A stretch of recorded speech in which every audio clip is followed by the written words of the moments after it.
咳嗽老是不好怎么办？反复咳嗽是肺炎吗？不一定，但是长期咳嗽不止，有可能是感冒后病程发展成慢性咽炎、支气管炎、肺炎，或者是春季过敏引起的支气管哮喘。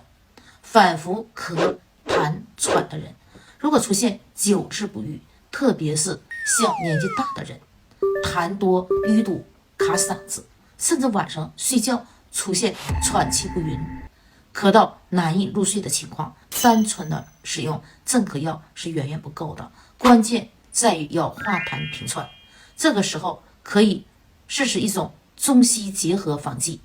姜丹咳喘片，中药成分地龙、陈皮、猪胆粉等可以起到清肺平喘、健脾化痰的作用。西药成分安插碱等可以扩张支气管，促进呼吸。中西结合配伍，不管是咳嗽、支气管哮喘，或者是慢性支气管炎的患者，都可以试试。